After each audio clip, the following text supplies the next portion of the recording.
Supreme court আইনজীবী সমিতি বার অ্যাসোসিয়েশনের সভাপতির দায়িত্ব গ্রহণ করায় ব্যারিস্টার এম মাহবুব উদ্দিন খোকনকে অব্যাহতি দিয়েছে জাতীয়তাবাদী আইনজীবী ফোরাম। রবিবার জাতীয়তাবাদী আইনজীবী ফোরাম থেকে অব্যাহতির তথ্য গণমাধ্যমকে জানানো হয়। নির্বাচনে সভাপতি পদে বিএনপির জামায়াত সমর্থিত ব্যারিস্টার এম মাহবুব উদ্দিন খোকন নির্বাচিত হন।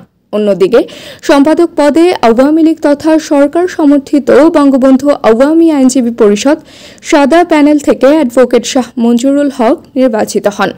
ফলাফল ঘোষণার পর ব্যারিস্টার এম মাহবুব উদ্দিন খোকনকে সভাপতির দায়িত্ব না নেওয়ার আহ্বান জানায় জাতীয়তাবাদী আইনজীবী ফোরাম।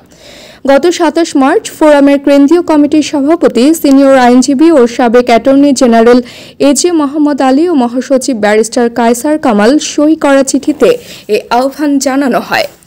দলীয় ফোরামের সিদ্ধান্ত উপেক্ষা করেই ৪ এপ্রিল সুপ্রিম কোর্ট বার নির্বাচনে বিএনপি জামায়াতপন্থী জাতীয়তাবাদী আইনজীবী ফোরামের নীল প্যানেল থেকে সভাপতি পদে নির্বাচিত ব্যারিস্টার এম মাহবুব উদ্দিন খোকন দায়িত্ব গ্রহণ করেন। তবে এই প্যানেল থেকে জয়ী নির্বাচিত অন্য ৩ সদস্য দায়িত্ব গ্রহণ করেননি।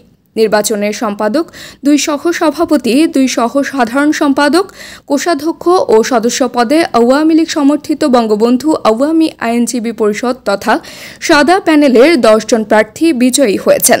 অন্যদিকে সভাপতি সহ ও ৩টি সদস্য সহ ৪ পদে বিএনপি জামায়াত সমর্থিত জাতীয়তাবাদী আইনজীবী ঐক্য নীল প্যানেলের প্রার্থীরা বিজয়ী হয়েছেন।